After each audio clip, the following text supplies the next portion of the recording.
नमस्कार students. Active passive सुनते ही आप कंफ्यूजन में आ जाते हो और आपको लगता है कि ये टॉपिक कैसे होगा। अगर आपकी टेंस कंप्लीट है तो ये टॉपिक बिल्कुल कंप्लीट होगा। आज अपन इस वीडियो में सीखेंगे कि एक्टिव पैसिव वॉइस जो है वो शॉर्ट ट्रिक में कैसे निपटाएंगे। केवल और केवल 10 सेकंड में आपको पूरे के पूरे जो क्वेश्चन है केवल 10 सेकंड के विद इन 10 सेकंड्स यानी 10 सेकंड के अंदर इसको करना है। इसमें बेसिक कुछ नहीं है, बस थोड़े से टेंस क्लियर होना चाहिए और टेंस अगर आपके क्लियर है तो आंसर भी जो है वो इजिली आ जाएगा।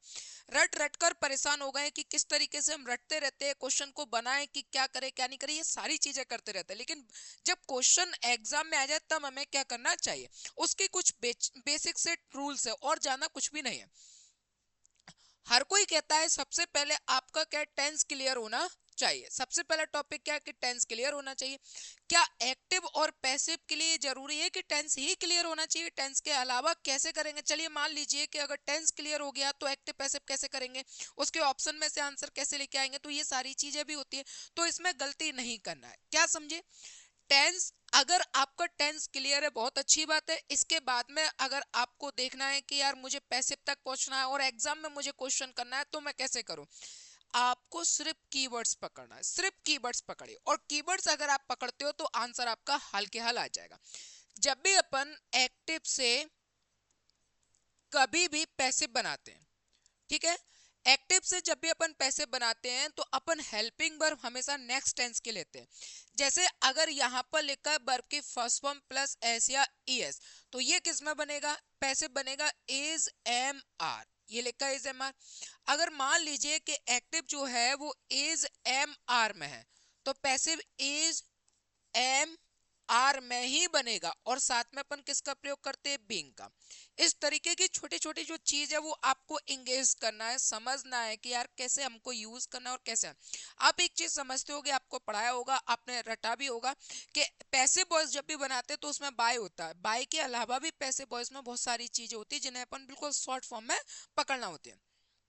अगर यहां पर आपको हैज और हैव दिया है तो ये किस में बनेगा, हैज बीन या हैव बीन। छोटे छोटे रूल्स होते हैं जिनकी वजह से आप अपना आंसर गलत करें। तो आपको गलत नहीं करना है, बहुत कोशिश करना है कि टॉपिक को मजबूती से सीखा जाए। अगर आपको यहाँ वर्ब की सेकंड फॉर्म मिल रही है तो ये किस में बनेगा, वॉज और वर्ब में। इस प्रकार के जो कीवर्ड्स है आप इनको उठाओ और अपना आंसर लेकर जाइए। यहाँ जैसे अगर आपको एक्टिव में वॉज या वर मिलता है तो आप इसे किस में बनाओगे, वॉज वर और साथ में क्या लगाओगे, बीइंग। अगर आपको कोई भी मॉडल वर्ब मिलती है जैसे कैन तो क्या हो जाएगा, कैन बी। अगर यहाँ पर आपको मिलता है मे तो इसका क्या हो जाएगा, मे और ये भी। इस प्रकार के कीवर्ड्स को आपको याद रखना है।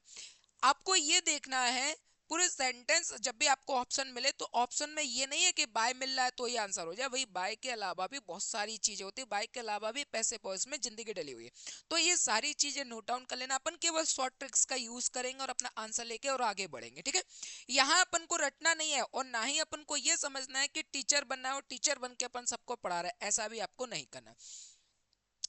जब भी अपन पैसे बनाते हैं तो सबसे पहले अपन ऑब्जेक्ट लेते हैं, फिर इसके बाद हेल्पिंग वर्ब, फिर आवश्यकता पड़े तो अपन बीइंग का यूज करते हैं, इसके बाद वर्ब की थर्ड फॉर्म और फिर बाय और लास्ट में क्या रहता है, सब्जेक्ट। ये रहता है। ये तो बेसिक स्ट्रक्चर है। ये क्या है, बेसिक। बेसिक और ये स्ट्रक्चर। ये जरूरी नहीं है कि यही पूरे के पूरे पैसिव वॉइस में यही चले। पैसिव वॉइस कई टाइप्स के होते हैं, इंटरोगेटिव होता है, डबल इंटरोगेटिव होता है, हु वाला होता है, इंपरेटिव होता है, तो इस प्रकार के होते हैं। तो जरूरी नहीं है कि सबके साथ में लगे। हाँ, ये पक्का है कि एक पैसिव वॉइस बनाने के लिए ऑब्जेक्ट चाहिए, एक हेल्पिंग वर्ब चाहिए, आवश्यकता पड़े तो बीइंग चाहिए और फिर वर्ब की थर्ड फॉर्म चाहिए। बेसिक सा कंसेप्ट होता है, ये चाहिए। अब आपको कि सर यहाँ पर जो बाय प्लस सब्जेक्ट है वो आएगा कि नहीं आएगा, ये जरूरी नहीं है। ये इतना जरूरी नहीं है कि हम पैसे बॉयज इसके आधार पर सीखे, ऐसा कुछ भी नहीं है। तो ये सारी चीजें नोट आउट कर ले। अब इसमें अगर अपन देखेंगे तो जैसे पहला क्वेश्चन लिखा हुआ है, your promises are to be kept by you, ठीक है। अब सेंटेंस को समझना। अगर आपको एक्टिव दिया हुआ है तो एक्टिव से क्या पूछेगा, पैसिव। यानी एक्टिव अगर दिया है तो आप क्या बनाओगे, पैसिव। और अगर पैसिव दिया हुआ है तो आप क्या भी बनाओगे, एक्टिव भी बनाओगे। एक्टिव से पैसिव बनाते हैं तो पैसिव से हम एक्टिव भी बनाते हैं। तो जितने रूल एक्टिव से पैसिव में लगाते हैं उतने ही पैसिव से एक्टिव में ले लो। आप एक्टिव पैसिव एक्टिव खूब अच्छे से सीखोगे। यहाँ मेरा मकसद केवल और केवल एग्जाम में कम से कम समय में अपन कैसे आंसर लेकर आए, ये मेरा मकसद है। यहाँ ये मेरा मकसद नहीं है कि मैं आपको पूरा टॉपिक पढ़ाऊं, पूरा टॉपिक में क्या क्या चीज है वो सारी चीजें बताऊं, टाइप्स बताऊं, ये अभी इस समय का वक्त नहीं है। अभी हमें केवल ये समझना है कि आंसर कैसे लेकर आए। एक बहुत अच्छी प्रैक्टिस करने के लिए टॉपिक उतना ही मजबूत होना चाहिए। अगर आपका टॉपिक मजबूत है तो प्रैक्टिस फिर आप अच्छे से करें। प्रैक्टिस में केवल और केवल क्वेश्चन को पकड़ना सिखाया जाता है। प्रैक्टिस में आप चाहो कि एक्टिव और पैसिव ही सिखा देंगे तो ये गलत हो जाएगा। आप एक्टिव पैसिव बॉयज के लिए अलग पढ़िए, टॉपिक कंप्लीट करिए और प्रैक्टिस फिर आप, प्रैक्टिस का मतलब क्या है, क्वेश्चन को देखते ही आंसर लीजिए। कि जैसे पहला क्वेश्चन लिखा है your promises are to be kept by you, ये लिखा हुआ है। अब मेरे को चार ऑप्शन में से एक ऑप्शन मेरे को आंसर लेना है। तो चार में से मेरे को एक ऑप्शन लेना है, तो मेरी नजर जो है वो इतनी तेज होना चाहिए कि मैं चारों को एक साथ देख सकूं और एक साथ देखने के बाद इसमें से कीवर्ड उठाऊं और कीवर्ड उठा के मैं अपना आंसर ला दूं। ये नहीं कि इसको मिलाऊंगा फिर इसको मिलाऊंगा फिर यहाँ देखूंगा फिर यहाँ देखूंगा, ऐसा नहीं। विद इन 10 सेकेंड्स, और पॉसिबल हो तो उससे भी कम समय लो और अपना आंसर जल्दी से जल्दी लेकर आ। जैसे ये पूरा क्वेश्चन लिखा हुआ है तो अपन को करना क्या है, your promises are to be kept by you. जैसे ये लिखा है ना आर टू बी, तो पक्का है अगर ये आर टू बी लिखा है तो इज आर एम और +2 होगा, ये क्या होगा 2। तो यहां पर देखो ये इधर आ जाएगा, यू उठ के इधर आएगा, तो यहां पर यू इधर आएगा तो आप देखो इज आर एम +2 कहां है, तो ये लिखा R2, ये लिखा है मे हट गया, ये लिखा है शुड, ये हट गया, और ये मस्ट लिखा है, ये हट गया। आंसर हो गया केवल पहला वाला। सिर्फ और सिर्फ एक कीवर्ड ने हमारा आंसर दे दिया। बेटा मकसद आप इस बात का रखो, जब टॉपिक बहुत अच्छा सीख जाओ तो टॉपिक बहुत अच्छा सीखने के बाद कोशिश इस बात की करो कि प्रैक्टिस ज्यादा करो। प्रैक्टिस करने के बाद आप एक कीवर्ड पकड़ो और अपना आंसर जल्दी से जल्दी ला सको। क्वेश्चन बनाने की कोशिश नहीं करना है आपको। आपको ये नहीं देखना है कि मैं क्वेश्चन बना रहा हूं तो किस तरीके से बनाऊं, क्या रहेगा क्या नहीं करना, ये नहीं है। फिर क्वेश्चन को बनाने के बाद आप इसमें से क्वेश्चन को मैच करो, तो ये सारी चीजें नहीं करना। क्लियर हुआ?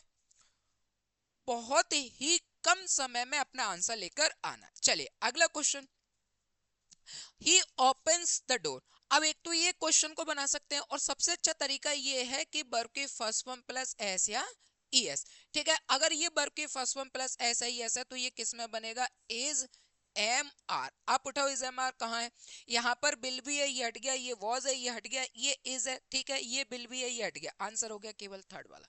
विद इन 5 सेकेंड्स में आंसर आ गया। समझ गए? और अगर यहाँ पर मान लीजिए कि यहाँ पर मैं टाइमर लगा देता और मैं आपसे कहता कि ये 10 सेकेंड्स में आपको आंसर देना, तो 10 सेकेंड्स में ऐसे आंसर दिया जाता।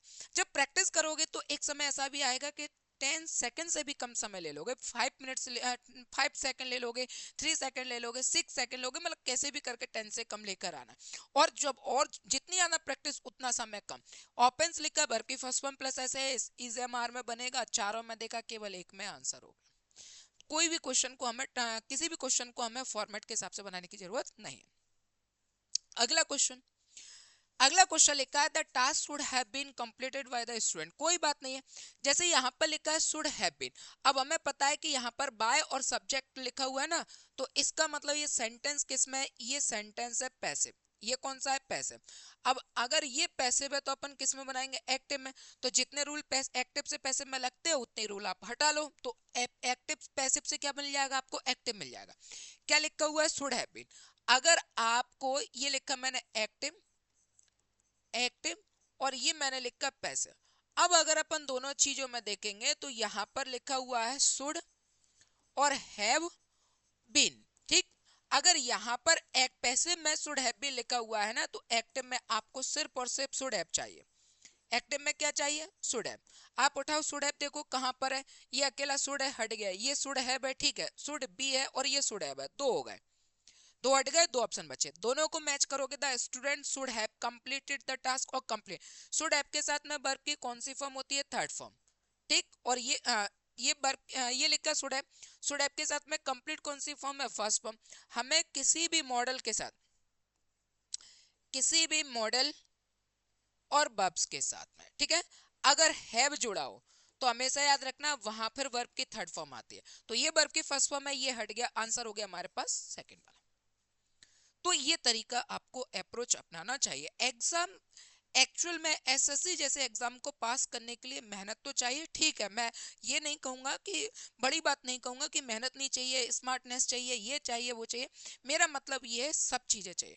आपको मेहनत भी चाहिए, स्मार्टनेस भी चाहिए, ठीक है। क्वेश्चन अगर आप क्लास में पढ़ रहे हो, टीचर पढ़ा रहा है, ग्रुप स्टडी कर रहे हो, लाइब्रेरी में पढ़ रहे हो, तो बात एक अलग होती है। जब एग्जाम में जा रहे हो तब आपका ऑरा अलग होना चाहिए, आपको करने के तरीके वहां पर अलग आना चाहिए। तो ये सारी चीजें आपको अपने अपनी प्रैक्टिस से सीखना पड़ेगी। सारी चीजें को कभी भी टीचर नहीं सिखाएगा, क्योंकि टीचर एग्जाम देने के लिए नहीं जाएगा, एग्जाम आपको ही देने जाना।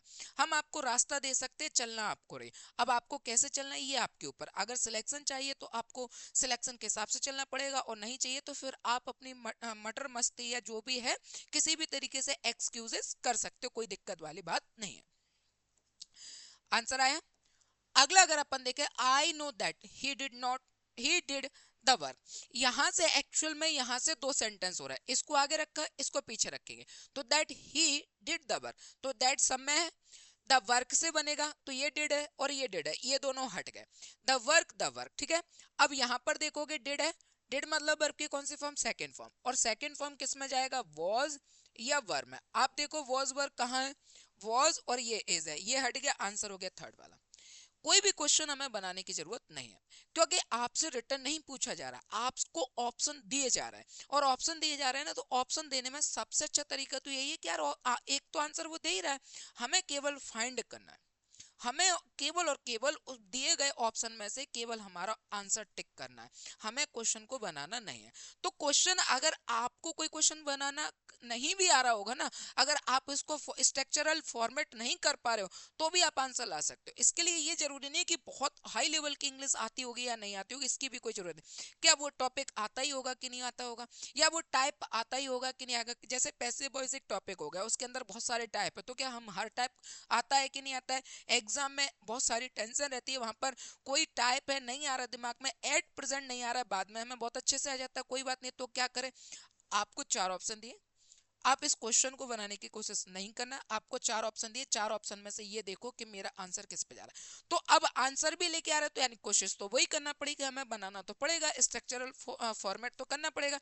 तो दूसरा तरीका क्या हो सकता है, तो दूसरा तरीका ये हो सकता है, चार ऑप्शन दिए, आप ये देखो कौन सा इसमें आंसर नहीं हो सकता, आप उसे एलिमिनेट करने की कोशिश करिए। ये डिड है, ये द वर्क ऑब्जेक्ट बनेगा, ये डिड से स्टार्ट कर रहा है, दोनों ऑप्शन हट गए। फिर अपन ने देखा डिड वर्क की सेकंड फॉर्म है वॉज वर्क से बनेगा, तो यहाँ पर वॉज वर्क केवल एक ही में था, तो यहाँ पर से इज हट गया, वॉज वर ही बचा। और जाना अगर अपन दिमाग लेकर आओगे, तो अगर आपने क्वेश्चन करना है with in second, with in 5 second, ये क्वेश्चन का आंसर विद इन 5 सेकेंड देना, तो कैसे दोगे, practice makes a man perfect, जितनी ज्यादा प्रैक्टिस करोगे उतना ज्यादा अच्छा आंसर दे पाओगे। अगर क्वेश्चन यहां से पकड़ गया, तो अपन ने देखा कि वर्ब की सेकंड फॉर्म का क्या बनेगा, वॉज या वर, देखा क्या बनेगा, वॉज या वर। चारों ऑप्शन में देखेंगे तो यहाँ पर इज है, यहाँ पर इज है, इज और इज, इसलिए ये दोनों हट गया, यहाँ पर भी इज है, इसलिए ये भी हट गया, आंसर केवल एक ही बचा था। क्लियर हो रहा है, ठीक है। तो किसी भी तरीके से आप आंसर लेके आ सकते हो, अगर आपकी प्रैक्टिस बहुत ज्यादा अच्छे से कर रहे हो तो। और प्रैक्टिस के साथ में यही नहीं, प्रैक्टिस अकेले से आपका सिलेक्शन हो जाएगा, इसके अलावा आपको कोशिश करना चाहिए कि वो टॉपिक को किस तरीके से मैं मजबूत कर सकूं। अगला लिखा हुआ है क्वेश्चन, जैसे क्वेश्चन पढ़ो अगला,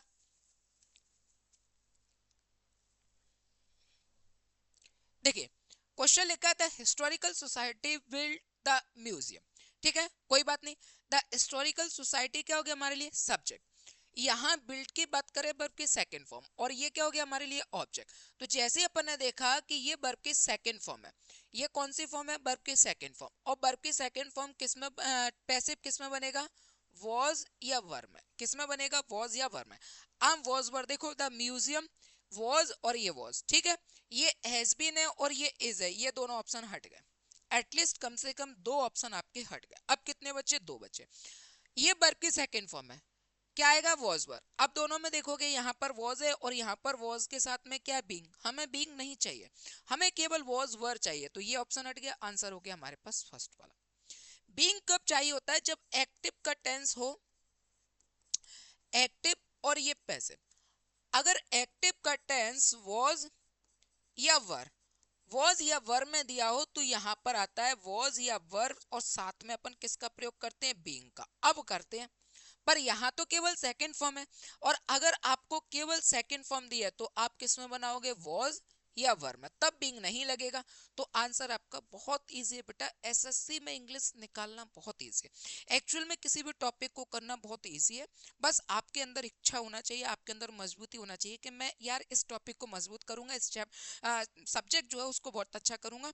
और मैक्सिमम जो बच्चे हैं इंग्लिश से, किसी भी प्रकार से इंग्लिश से डरते हैं, उसका सबसे बड़ा कारण है कि हमें एकेडमिक एजुकेशन में इंग्लिश उतनी बेहतर नहीं सिखाई गई है।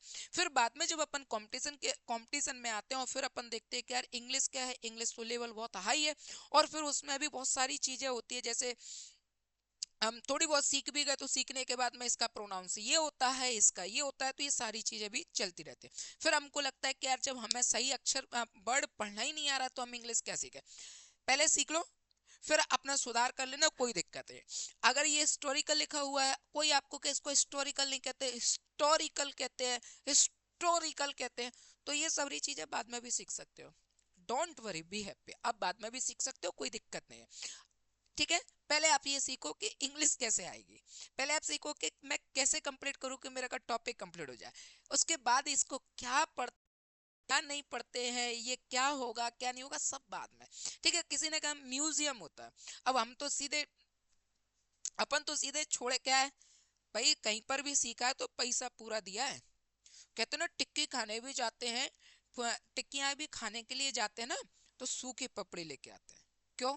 पैसा पूरा दिया है, कैसे छोड़ दे, सूखी भी कैसे छोड़ दे, होता है कि नहीं? जब हम किसी टीचर को पैसे पूरे दे रहे हैं, फीस पूरी दे रहे हैं, उसने हमें पढ़ना सिखाया, तो हम अक्षर वो कहते हैं ना कि इसमें एच साइलेंट इसको छोड़कर चलते हैं। क्यों छोड़ते हैं? पैसा पूरा दिया है, और जब पैसा पूरा दिया हुआ है हम नहीं छोड़ेंगे। तो कोई कह रहा है म्यूजियम नहीं होता, म्यूजियम होता है, तो तू जान, पहले मैं सीख लूं, फिर उसके बाद अपना प्रोनाउन सुधार लूंगा। तो इस वजह से भी कहीं ना कहीं लगता है कि यार इंग्लिश हमको नहीं आ पा रही है, इंग्लिश में कहीं ना कहीं दिक्कत है। तो ऐसी चीजों से थोड़ा सा, ऐसा नहीं कि सावधान रहो, पर ऐसी चीजों से थोड़ा बच कर रहो। पहले ये सीख लो कि हाँ यार आ गए। जब अपन बाइक भी चलाना सीखते हैं तो पहले क्या करते हैं? डायरेक्ट अपन कार या बाइक किसी भी चीज को चलाना सीखते हैं तो डायरेक्ट ट्रैफिक में तो नहीं जाते ना, पहले क्या करते हो? पहले आप सीखते हो, खाली रोड पर सीखते हो, मैदान में जाओगे, यहाँ पर कोई नहीं होगा, ऐसी जगह पर जाओगे, रोड भी खाली होगा, वहां चलाओगे, गांव में चलाओगे, कहीं पर भी सीखोगे कि नहीं सीखोगे? जब कॉन्फिडेंस आ जाता है, चलाने लगते हो, फिर धीरे धीरे करके कुछ थोड़े बहुत ठीक ठाक मतलब कम ट्रैफिक में, जहां 20% हो, फिर 40% हो, फिर 50% हो, 60% हो, फिर कॉन्फिडेंस आ जाता है। एक ना एक दिन आपको लगेगा कि यार एक बहुत ज्यादा मतलब रस में फंस गए हो आप, एकदम से ट्रैफिक में फंस गए हो, वहां से अगर आप गाड़ी निकाल रहा है तो कॉन्फिडेंस आ जाएगा, फिर आप आगे कहोगे कहीं से भी निकाल सकता हूँ। तो क्या आपने सीखना ही क्या ट्रैफिक में चालू किया था क्या? आप वहां से क्या सीखोगे कि पहले मैंने सीखना चालू किया, फिर बाद में मैंने कोशिश की कि यार इसको ट्रैफिक से कैसे निकालूं, या हाईवे पर कैसे चलाऊं, कैसे भी करके आपने निकाला। पैसे ही बेटा पहले इंग्लिश को सीखो, सीखने के बाद फिर आप उसमें ये सीखो कि इसका प्रोनाउंस क्या होता है, इसमें सुधार क्या होगा, इसको कैसे पढ़ेंगे, वो हाई लेवल का होता है, आप सीख लेना, कोई दिक्कत नहीं है। नहीं भी सीखोगे तो दुनिया भर की चीजें है, वहां से आप कहीं ना कहीं से पकड़ना सीख ही जाओगे। जब कोई अच्छा अंग्रेज मिल जाएगा तो आपको सिखाई देगा।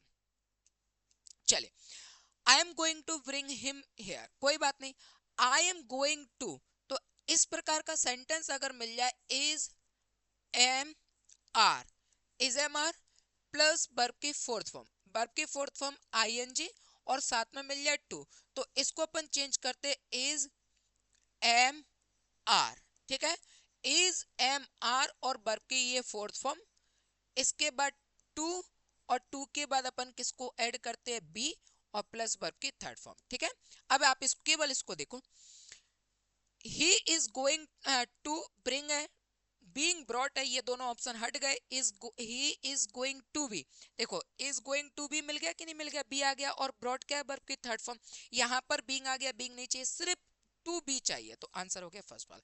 इज एम आर हो तो विंग लगता है, इज एम आर नहीं हो तो बिंग नहीं लगेगा। आप कहोगे ये है तो इज एम आर, साथ में फोर्थ फॉर्म है, फोर्थ फॉर्म है, टू प्लस वर्ब की फर्स्ट फॉर्म हो गया, तो इसमें टू बी लगेगा, इज एम आर के साथ में बिंग नहीं आएगा। ठीक है, चलिए अगला क्वेश्चन देखें, he was caught by the police for littering up the stick. आप देखो वॉज और वॉज के बाद कॉट वर्ब की थर्ड फॉर्म का काम करेगी बाय और द पुलिस। इसका मतलब आप समझ रहे हो, इसका मतलब यहाँ पर ये ऑलरेडी क्या है, पैसिव है। और अगर ये पैसिव है तो हमें किस में चेंज करना पड़ेगा, एक्टिव में। आप इसमें देखोगे यहाँ पर क्या आ गया, वॉज आ गया, वॉज या वर।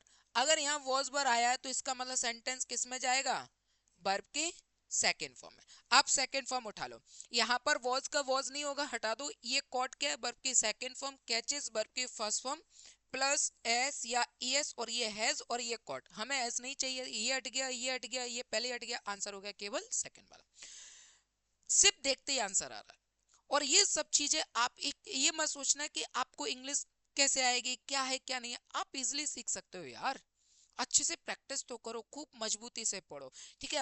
अपने आप को इस लायक बनाओ कि मैं इंग्लिश सीख सकता हूँ, पढ़ सकता हूँ, कोई दिक्कत नहीं है, ठीक है। और एसएससी जैसा एग्जाम बहुत इजी है, निकाल सकते हो, कोई दिक्कत नहीं है। प्रैक्टिकल रहो अपने साथ में। The historical society build the museum, कोई बात नहीं है, शायद क्वेश्चन कर चुके हैं। तो बिल्ड क्या है, वर्ब की सेकंड फॉर्म, और सेकंड फॉर्म है तो वॉज वर्ब में बना दो इसको। वॉज वर्ब उठाओ कहाँ है, ठीक है। ये वॉज और ये बीइंग नहीं चाहिए, हैज बीन और ये इज बीन, ये हट गया, पहले ही वाला आंसर था, ठीक है, पहले भी अपन कर चुके हैं। चलिए अगला question, let the window be open. इस तरीके का सेंटेंस अगर अपन देखें तो ये सेंटेंस कहलाता है इंपेरेटिव। ये सेंटेंस किसका होता है बेटा, इंपेरेटिव। और इंपेरेटिव सेंटेंस में अगर अपन सेंटेंस को पढ़े तो ये ऑलरेडी पैसिव दिया हुआ है। अगर ये पैसिव दिया हुआ है तो इसका मतलब अपन को किस में बनाना, एक्टिव में बनाना, ठीक। और एक्टिव में बनाओगे तो सबसे पहले आपको क्या चाहिए, ऑब्जेक्ट प्लस वर्ब की फर्स्ट फॉर्म। क्योंकि आपको कभी भी लेट प्लस ऑब्जेक्ट और फिर इसके बाद लेट प्लस ऑब्जेक्ट फिर वर्ब की थर्ड फॉर्म, ऐसा ही है ना।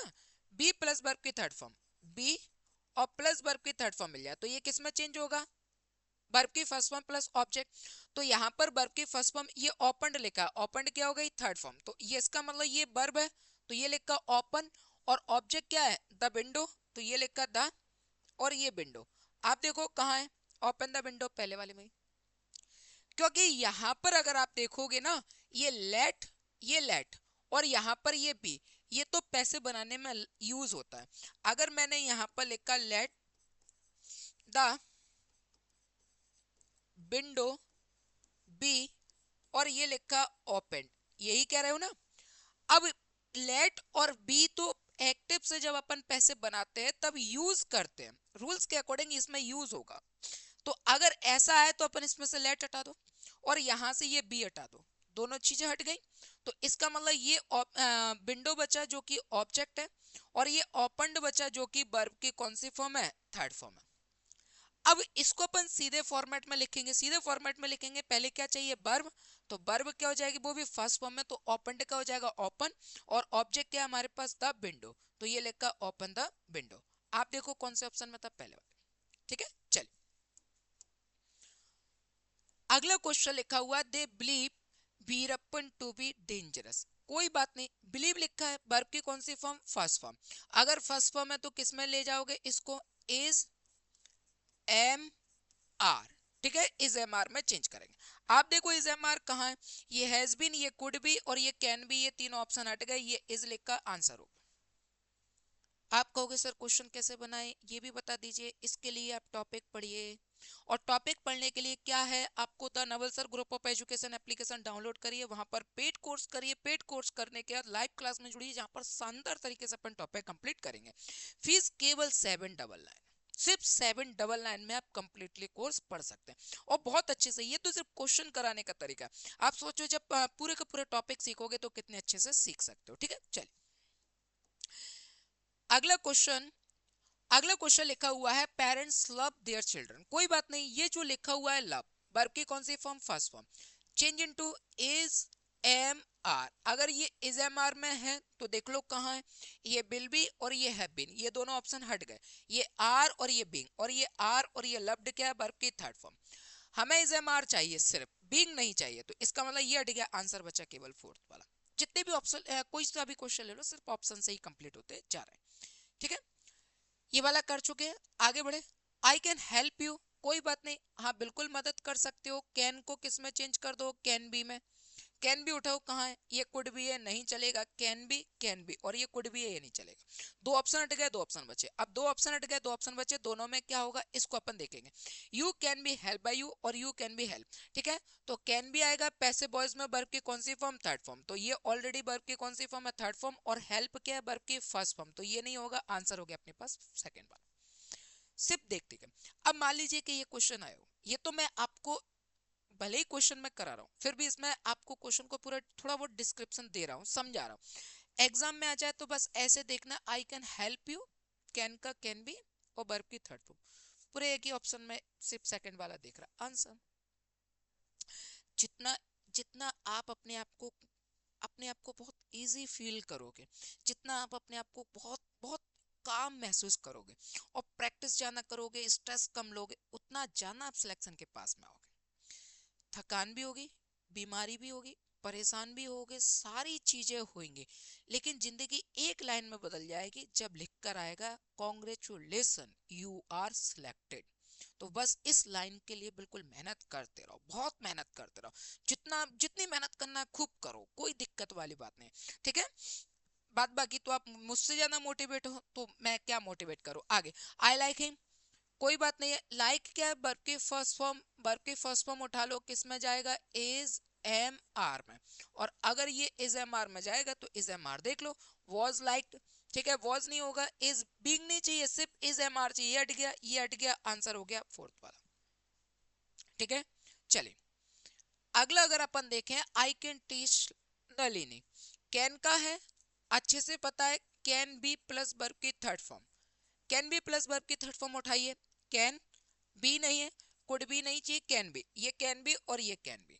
अब कैन बी वर्ब की थर्ड फॉर्म है ना, तो ये वर्ब की कौन सी फॉर्म है, फर्स्ट फॉर्म, और ये वर्ब की थर्ड फॉर्म, तो ये हट जाएगा, आंसर हो गया फोर्थ वाला। यार अक्कड़ बक्कड़ बम्बे बोर बोर 80 90 पूरे 100, ये चीजें खेलने के लिए भी नहीं है। यानी अगर कोई बच्चा ऐसा भी है जो कहता है कि सर इंग्लिश समझ में भी नहीं, उसको भी इंग्लिश समझ में आने लगेगी अगर वो दिल से पढ़े तो, ठीक है। मेहनत करेगा तो सारी चीजें आती है, कोई दिक्कत नहीं। अगला अगला question she looks after the child, ये पूरा कंप्लीट वर्ड है, ठीक है। तो यहाँ पर लुक्स क्या हो गया, वर्ब की फर्स्ट फॉर्म प्लस एस या S, change into is am, और ये आर, इज एम आर है, चेंज देख लो कहाँ इज एम आर किस में जाएगा, ये आर है। चाइल्ड कैसा हो गया, सिंगुलर, और सिंगुलर है तो क्या जाएगा, इज, ठीक है। तो ये आर हट गया, ये वर हट गया, और ये लिखा इज, और लुक्ड आफ्टर बाय, और सी का हर, तो आंसर हो गया थर्ड वाला, ठीक है। चलिए अगला देखें, बहुत प्यारे क्वेश्चन है, और सभी के सभी क्वेश्चन एसएससी के एसएससी मेंस में पूछे हुए क्वेश्चन है, पैसे बॉयज मेंस में आए हुए। सी इज कॉलिंग मी, तो इज अब आएगा, इज, ए लिखा इज एम आर, अगर यहां पर इज एम आर है तो ये किस में बनेगा, इज एम आर, और साथ में क्या आएगा मेरे बेटे, बीइंग, तो आप बीइंग का प्रयोग करो, यहां पर देखो अब आएगा बीइंग, ये वॉज नहीं चाहिए, ये एम बीइंग है और ये है बीन है, तो ये हट गया, नन ऑफ दिस का तो कोई ऑप्शन ही नहीं, I am being called by her, मुझे उसके द्वारा बुलाया गया। इसके बाद देखो अगला क्वेश्चन, Hamlet was written by Shakespeare, तो यहाँ पर क्या लिखा है, वॉज, और वॉज के साथ में रिटन वर्ब की थर्ड फॉर्म में बाय लगा हुआ है, और ये ऑब्जेक्ट लिखा हुआ है। पूरी की पूरी हिंट यहाँ पर अपन को क्या मिले कि ऑलरेडी जो क्वेश्चन है वो किस में दिया हुआ है, पैसे में दिया है। अगर ये पैसे में दिया हुआ है तो इसका मतलब अपन किस में बनाएंगे, एक्टिव में।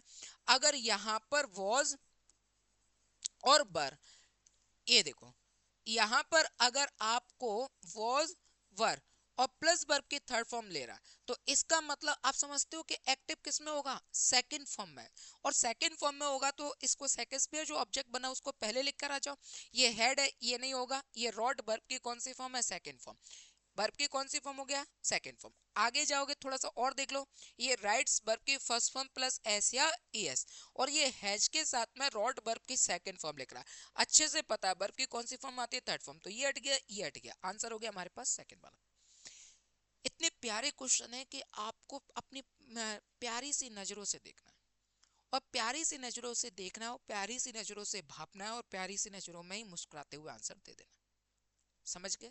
एसएससी को एकदम से प्यारी प्यारी सी नजरों को देखते हुए बिल्कुल पटाना है आपको, कि बस प्यारी से देखा और मुस्कान दी और अपना आंसर लेकर आ गए। इतना ज्यादा स्ट्रेस आपको लेना ही नहीं है, सिंपल सा मेथड याद करो, ठीक है। अगला, महमूद गेव मी अ पेन, ठीक है। अब ये गेव लिखा है वर्ब की सेकंड फॉर्म, और वर्ब की सेकंड फॉर्म है तो सेंटेंस किस में जाएगा, वॉज, और ये वर्ब है। आप देखो वॉज वर्ब कहाँ है, तो यहाँ पर वॉज है, ये एम है, ये हेड गिवन है, हेड नहीं चाहिए, और ये इज है, ये भी नहीं चाहिए। आंसर हो गया केवल पहला वाला, ठीक है। सेकंड फॉर्म है, हाँ आंसर कौन सा हो गया, फर्स्ट वाला। नहीं आया समझ में, गेव सेकंड फॉर्म है, सेकंड फॉर्म को वॉज पर आ जाएगा, वॉज वर्ब को अगर अपन देखेंगे केवल एक ही ऑप्शन में आ रहा है, आंसर हो गया। अगला देखिए बेटा, late him see the picture, याद करो ऐसा क्वेश्चन कराया था। लेट से स्टार्ट हो रहा है और ये लिखा है let him see the picture. Already late से स्टार्ट हो रहा है तो इसका मतलब ये किस में है, पैसिव में है, और पैसिव में है तो आप किस में बनाओगे इसको, एक्टिव में, ठीक है। किस में बनाओगे, एक्टिव में। तो यहां पर ना ना ना ना, ये एक्टिव में ही है, ये किस में, एक्टिव में ही है, ठीक है। तो अब आप इसको क्या बनाओगे, पैसिव, क्या बनाओगे, पैसिव। तो अगर आपको एक्टिव टेंस दिया हो late plus object plus verb की फर्स्ट फॉर्म और फिर यहां पर ऑब्जेक्ट दिया हो, ठीक है, फिर से ऑब्जेक्ट, तो इसको अपन कहेंगे फर्स्ट और इसको अपन कहेंगे सेकंड। तो जब अपन इसको पैसे बनाते हैं, जब अपन इसको पैसे बनाएंगे तो सबसे पहले अपन क्या लिखेंगे, लेट का लेट, और फिर इसके बाद जो ऑब्जेक्ट सेकंड होगा उसको पहले ले आएंगे, फिर बी ई बी वर्ब की थर्ड फॉर्म, और इसके बाद बाय, और बाय के बाद जो ऑब्जेक्ट फर्स्ट होता है उसको लास्ट में ले आएंगे। तो आप देखोगे इसमें कि ये जो हिम है ये लास्ट में जाएगा, ठीक है, और सभी में ही लास्ट है, इसमें नहीं है, इसको हट गया।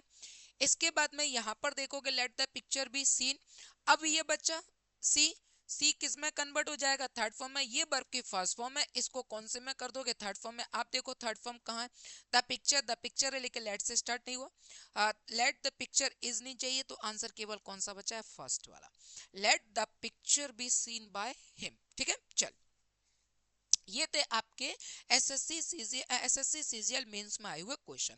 आई होप कि आपको सारे क्वेश्चन बहुत अच्छे से समझ में आए होंगे, और अगर वीडियो इन्फॉर्मेटिव लगे, किसी किसी भी प्रकार से आपको लगता है कि मैंने आपकी इंग्लिश में या क्वेश्चन में हेल्प की है, तो वीडियो को शेयर करें, लाइक करें, सब्सक्राइब करें, और एसएससी करने वाले बच्चों तक चैनल को पहुंचाया जाए, ठीक है। और किसी भी क्वेश्चन में अगर डाउट आए तो आप कमेंट कर सकते हो। नमस्कार, जय हिंद।